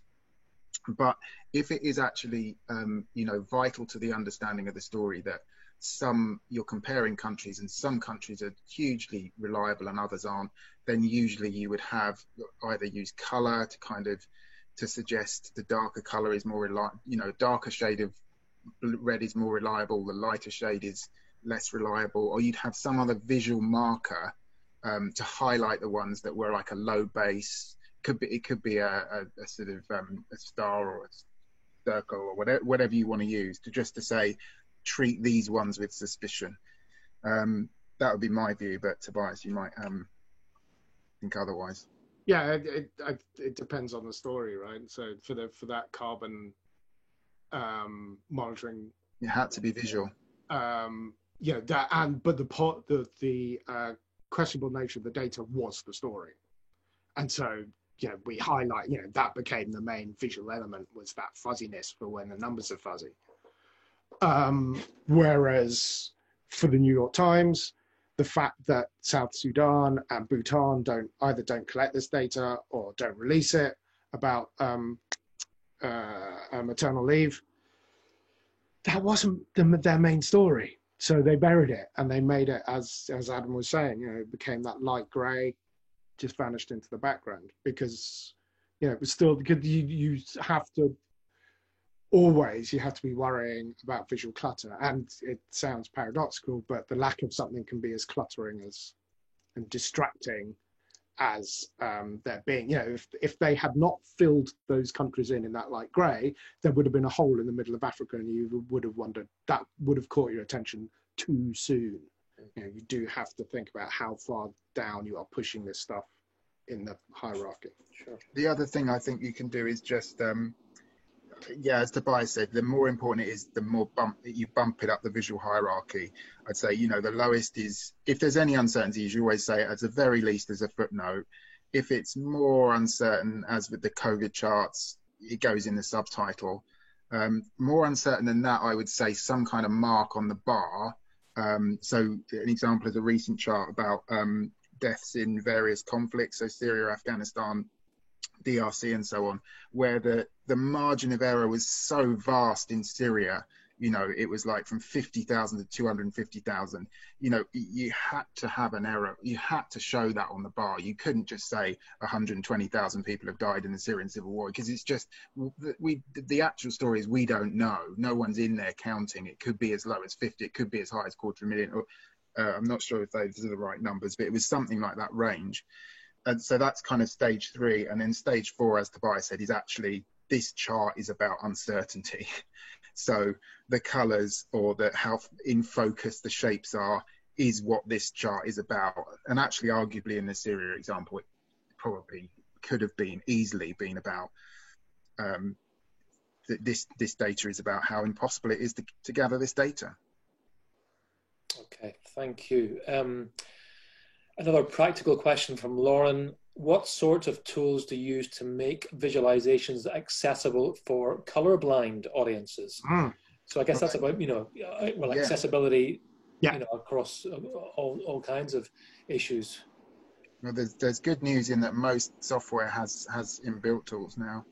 Yeah, certainly. So the tool we use most often is Illustrator, which has you can very quickly switch between different color blindness to check. I mean, it's sort of, as with so many of these, as with web accessibility, it kind of boils down to good practice, which is your font has to be a size that people can read.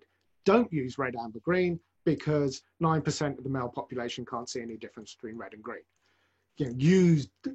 Use brightness and contrast as well as difference in color, so that if it's printed out in black and white, or someone has visual issues, they can see. It's all those things which you should be doing anyway to help any kind of, any reader, will all help accessibility as well. Yeah, and I'd say with our process, I mean, even before you've got to that point, the other reason we talk about sketching, or sort of get it right in black and white, as the cliche is because the story needs to work without any colors at all. Color is there to add emphasis, look at this first, or to show different categories. It's not, the story would work even if you couldn't see any difference between colors. So, I mean, obviously, the brand guidelines can get in the way of this sometimes. Not all brands are very good at kind of testing for color blindness, but the question is absolutely spot on. And the best ways of avoiding it are, firstly, make sure your story works without colors. And secondly, when you do add colors, just use all the tools in Illustrator. And I think PowerPoint as well does it now, just to test any colors you've chosen can be seen by everyone. And I think, so a couple of things. One other thing to say is that clarity of expression. So honing your story down so you know what you're trying to say, finding a simple visual to express it. So trying to keep your visual space as uncluttered as possible. All of this is also part of that good practice that is going to help people read. The other thing I was going to say is I think PowerPoint now includes data sonification, but there are web tools that allow you to do that as well. So there are, because part of accessibility is finding alternatives to the visuals. And online, it gets a lot easier. You can, packages like HighCharts, which is a JavaScript library, so you do need to be able to code a bit, but you can very easily have a hidden table which is available to screen readers with the data, key data in, and so it will just skip the chart and do the table for screen readers. And then there is, I think it's called twotone.io, which is a data sonification app where you feed it numbers and it makes music, and it's the most fun thing in the world. Well, actually, Tab has just challenged your 9% of males can't see difference between red and but lower than that. No. I've just been on the NHS website. I can multitask, and it does say 1 in 12, around 1 in 12 men. Is that 9%? Slightly less, but I was exaggerating. But not much. I was slightly tweaking the data to emphasize my point. But it's good to know, Tab, that you are just fact-checking these percentages and keeping it right. So that's terrific. I'm going to go for 10 next. It's nice. Andrew asks a question about video and animated infographics. Yep. Have either of you worked much in moving image or motion design on infographics? Adam Westbrook's work at the New York Times seems to be growing in interest. Opinion-based semi-performer voice-over animation graphics. I'd be interested to hear your thoughts as video content is growing as bandwidth increases. Yeah, so any views on that? Yeah, it's brilliant. I mean, I really love it. I wish more people did it, because people are kind of reaching for interactive charts, people clicking on things, where actually think, certainly in our experience, most readers of newspapers don't actually click much, and but really like animated walkthroughs, really like explainers.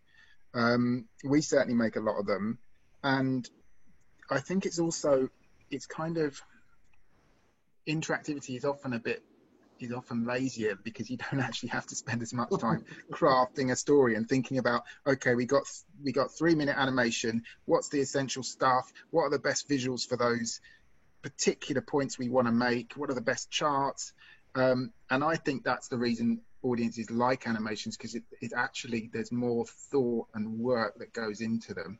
And that's probably why there aren't quite as many effective ones, because they are harder to get right.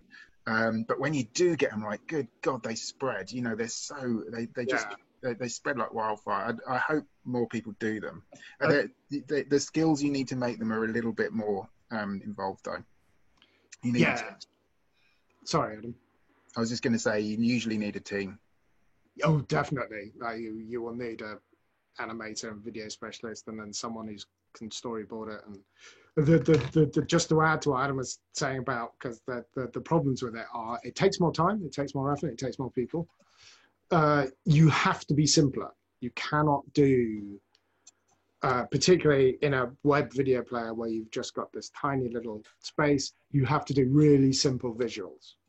Now, you can sort of be complex over time and drill down into complexity, but each stage has to be nice and simple so that someone can take it in on a phone, for example. Maybe might not even be full screen.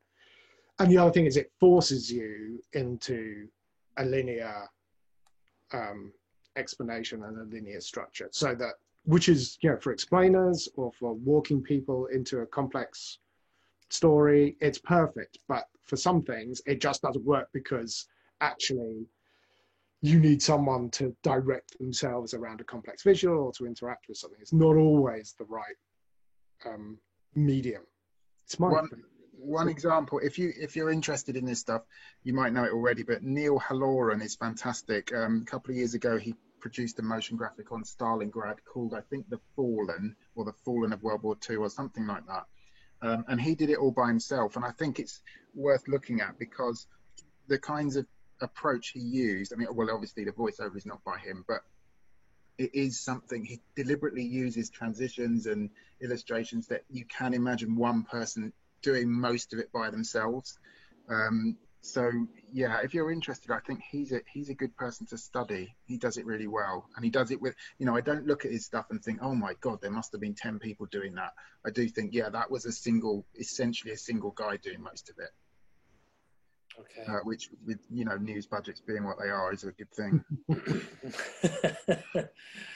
Okay, well, I think just one final question at this point, and it kind of loops back to the beginning question, the first question, and I'm going to mash up two questions here, really. So sorry, Sam, and sorry, Kieran. But so Sam's point is, going back to the whole, I can't remember, you talked about cognitive load, and, you know, we can only handle 7 main points. So I think Sam's question here is that not, if you're not using all the data, is that not a bad representation of the overall data? If we are effectively picking and choosing which data we're going to use because we're worried that people can't process, you know, all the data, is there a danger in there? I think that's what you're asking, Sam. And then I think allied to that, Kieran's asking, yeah, essentially from a journalistic point of view, where should you stand on omitting data partially or completely? So yeah, I think those two are the same, really. You know, we're making choices, aren't we? Yeah. It's just, and I'm sure, Ian, when you teach this, this is how journalists think. I mean, if you were at PMQs today, you don't release a transcript of the entire thing. You choose the most salient points, you choose the things, and you won't always do it in chronological order. It's not like then Keir Starmer said this, then Boris Johnson said this.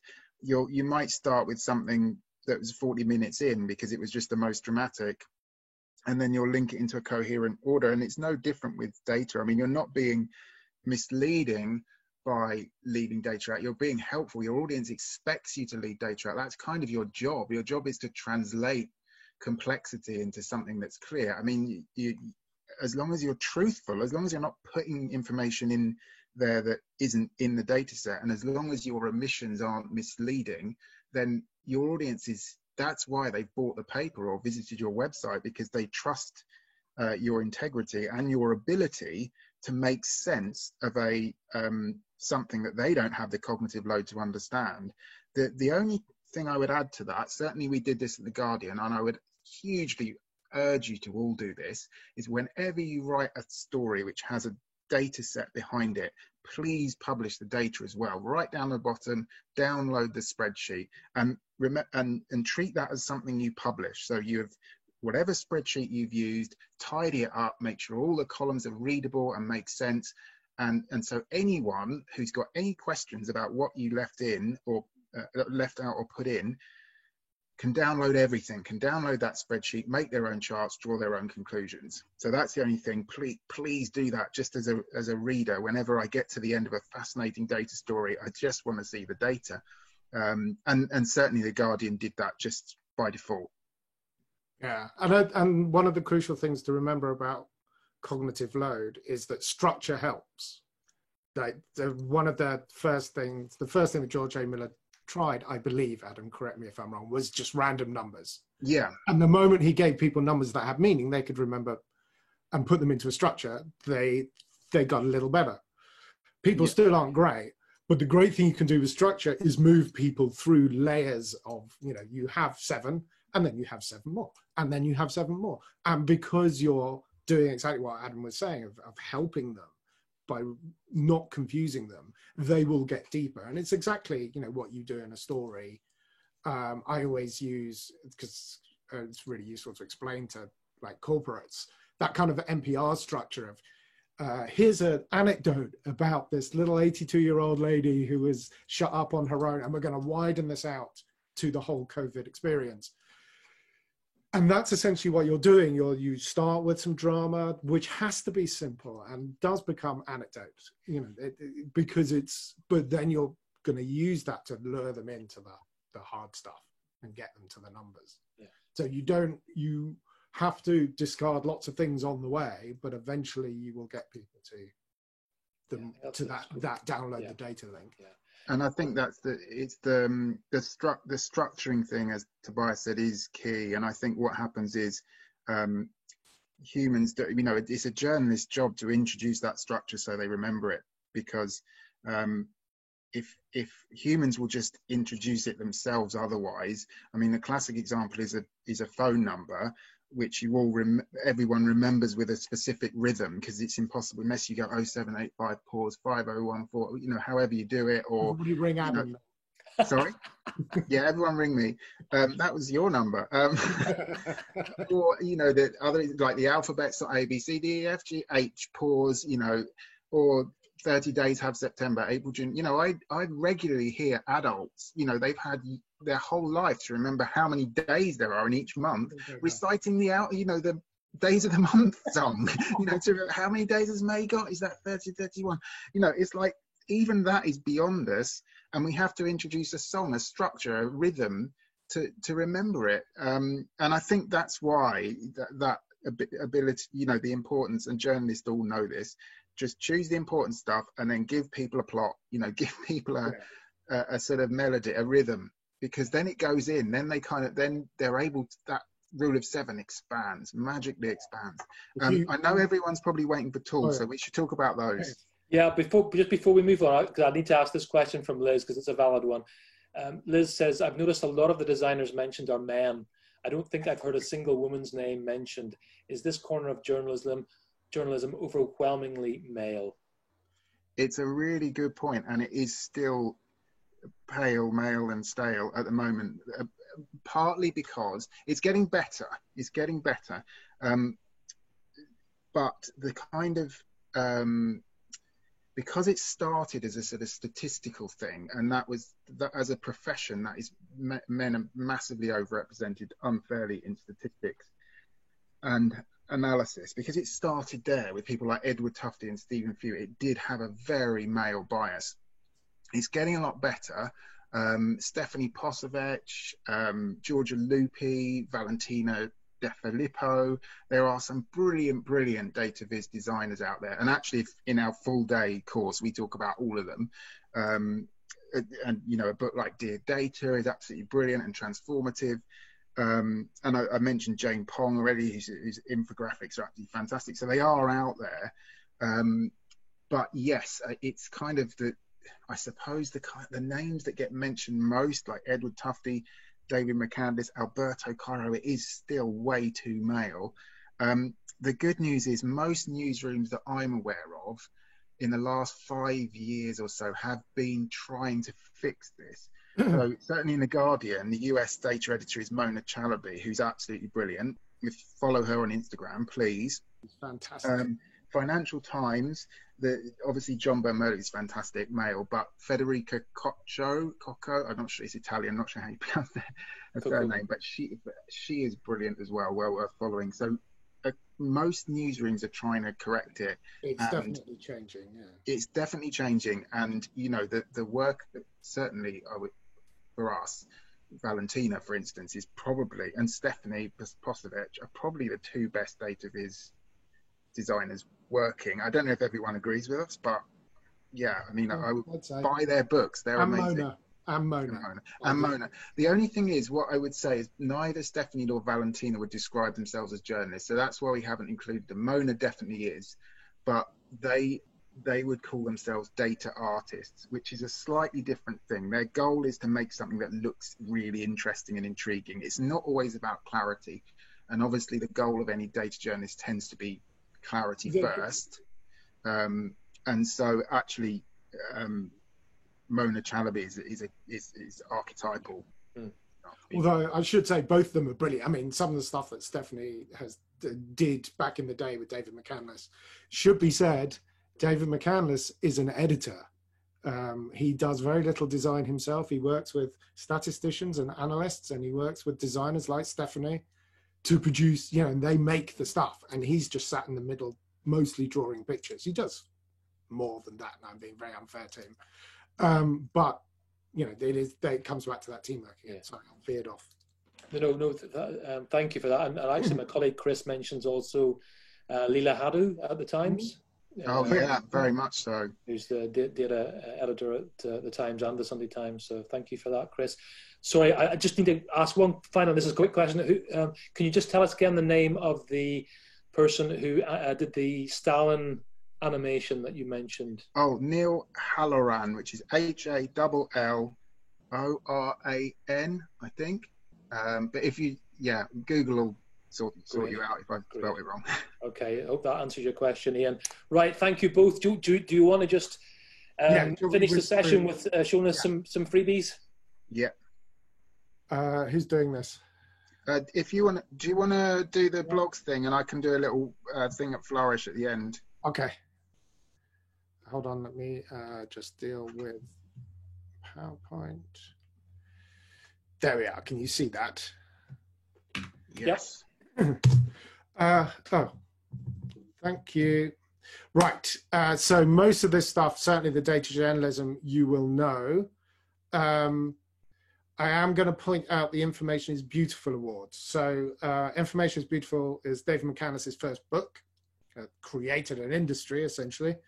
The awards is an awards ceremony for the best data viz of the year. And it's been going on for 4 or 5 years now. And on the site, you can see all the long list, short list, the winners from previous years, which makes it a really useful resource for going back and looking at how different people have tackled different subjects, as well as getting an idea of fashions. I mean, just by going through the site, you can see how infographics were huge for the first few years, and gradually it's got more and more interactive, which is, and has a lot more journalism involved than there used to be. I'm also just going to call out the Nib stats. The Nib is a factual comics project. They do documentary comics, and Stats is their statistically based documentaries. But data journalism is obviously the key thing here. And probably, I mean, I would emphasize people like The Economist, who are really, because The Economist, social media, the templates they've figured out are really worth looking at, because they have thought very hard about how much information they can fit in and the information structures. Books. So we've already talked about David McCandless there. This information is beautiful. There's Edward Tufte's visual display of quantitative information. But I would recommend Nathan Yau's Data Points, which is a really good guide to the whole process. Nathan Yau is one of those infuriating unicorns who is a statistician who can design and, as it turns out, write about both. It's really irritating, but it's a great book, and it's one of the rare things. Yeah, for data journalism, though, I'd have to point out Facts Are Sacred. Yes. Simon Rogers, who I'm sure you've all read his book, but set up the Guardian's data blog, and is kind of still, even though he's at Google now, is still kind of the godfather of data journalism in the UK, and he's got lots of lovely charts in. But there are tons and tons of more and more books. I definitely recommend getting hold of, if you can, because they are huge and hugely expensive, but the sort of Gestalten, Taschen, these big books of examples, it is certainly what my design team do, which is the moment we get a brief, everyone flocks to the books of examples, because it's a lot easier to just flick through a book than it is to, to have to deal with Pinterest and work out your Google terms, and you're more likely to stumble across something surprising. Yeah, I'd particularly call out Sandra Rengren as an editor. She's done about 3 books with Taschen now. Understanding the World's in there, but there's also information design and a new one on sort of the history of infographics. And she really knows her stuff. You're not just saying that because she picked one of yours for... Oh, yeah, no, she might have done. Well... So we mentioned people to follow. You can see Mona Chalabi there. On the left, particularly, I think she might have blown up her Twitter, or doesn't use Twitter very much, but her Instagram account is brilliant. And she does these little hand-drawn, sort of data-driven projects, which are amazing. I also recommend following Alberto Cairo. He's the professor of visual journalism in the States, and is really good as a kind of hub. He's very good at retweeting other people and starting conversations and linking out to other people's work. So he's a good place to start discovering other people. There's also now an outfit called the Data Viz Society, who have a free to join Slack channel, which is a really lively community. Hundreds of people there. I put in podcasts because you have to, but particularly I would call out You Are Not So Smart and Hidden Brain, which are psychology podcasts. And we think a lot about how our audience thinks, because that is how you are going to get stuff into their heads. And both of those are really helpful for that. We've talked about tools a little bit already. So the majority of what we do is done in Illustrator, which is part of the Adobe Creative Cloud. It's a vector editing tool. It is a professional grade tool. So it takes a little, it's expensive. You need a Creative Cloud account, although you can get student discounts. And it takes a little while to get your heads around it, but it includes charting tools. And there are lots of resources that can help you use these tools. So various color, I would particularly call out Color Brewer there, which is a bunch of palettes for, which have already been tested for accessibility or these issues. So it's a really useful resource for just picking colors. Noun Project for icons, and then lots and lots of charting tools, which I think Adam is going to show us one now. Yeah, shall I do that? Sure. Would you just want to talk about some of the templating things just before I go into? We've only got a couple of minutes, so let's. Oh, okay. Hang on, I will share my screen. Give me a second.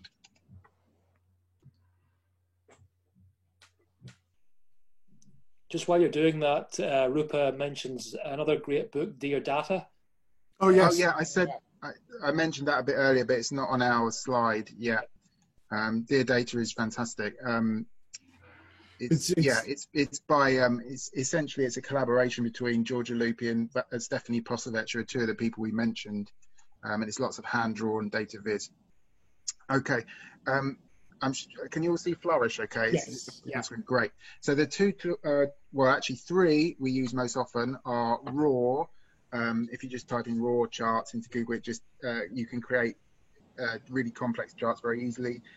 Data Wrapper, same principle, really quick and easy interactive charts, also free. And Flourish, which we're showing you here. And the reason we're showing you Flourish is because it adds full-on interactivity, and you can just create, it's pretty much a new visualization. You'll see the sorts of things you can create. It's sort of everything from loads of map projections, tree maps, so like the billion-dollar-gram I showed you, bar chart races, line chart races, 3D things, quizzes, parliament charts, all of them interactive, you know, and all really easy to use.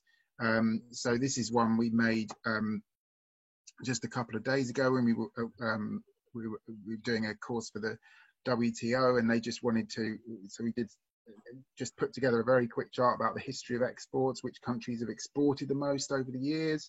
It took about 5 minutes to make. I mean, obviously you have to clean the data up a bit first, but once it's made, essentially the story here was the same countries have essentially been the biggest exporters over the last 50 years. You saw Saudi Arabia just then, and the biggest change happened in about 2000. You'll see them in a minute when China appears, and spoiler, but China is going to move up and up and up until it gets to the top. But that was really quick and easy to make. And the thing is, another good thing about Flourish is they always kind of give you an example data set. So they essentially show you what the data should look like. So if you want this chart to work, as long as your Excel spreadsheet looks like this, we expect countries or whatever it is down here, years across here, as long as you follow those rules, you can upload your spreadsheet or whatever it is, label, make sure that all the data is sort of correctly aligned here, and the chart will just work. And it's just invaluable. I mean, this is a line chart race, or a bump chart, it gets called sometimes. The same data set, but again, here it just essentially shows you the trail of each country. But they're so easy to make. And then, of course, once you've made it, you can export them. You can embed that in your own website. If you just want the SVG, you can just download an image, put it into Illustrator, and do what you want with it. It really is just an incredibly flexible tool. Projections, it's brilliant. I'm going to stop now because otherwise, the one crucial thing to say, which I'm not sure if Adam said, which is Flourish is free. You need to make an account, but it is completely free to sign up. It is free to use. Once you've made something, it hosts your charts. It's an amazing resource. It is, I think, if you upload data into it, though, it is kind of public. So yes, it makes it sensitive data. It's not great, but obviously, as a journalist, usually you'd be working with data by definition that you're trying to publish. So you should be okay. And it doesn't actually publish it until you hit the button. Fantastic. And just one quick question on that, and from another colleague of mine, Sarah, is asking, because a lot of our students are working on WordPress platforms like WordPress. I mean, I'm assuming that Flourish and other free platforms like that, they'll integrate pretty easily or offer an embed. So Flourish will give you an embed. There is also a couple of, I know, just because I was experimenting with it recently, there's a couple of WordPress modules that use HighCharts to make interactive charts, which is another really reliable library that we use a lot. That in fact, that measles, the vaccination graphic that Adam showed was made using HighCharts. And there are WordPress plugins where you can just sort of upload data and make a chart directly in WordPress. Brilliant. Well, thank you so much, Adam and Tobias, for being so willing to share your time and your experience and your expertise. I really can't think of two better guides to walk us through what I find is fascinating. To me, it's a whole new world that I was aware of, but I just never managed to kind of delve into it. And I'm sure that's true of many of us. So thank you so much. I mean, I'm getting some really good feedback in the comments. Catherine saying this has been so interesting, Ian. Thank you very much. So thank you both.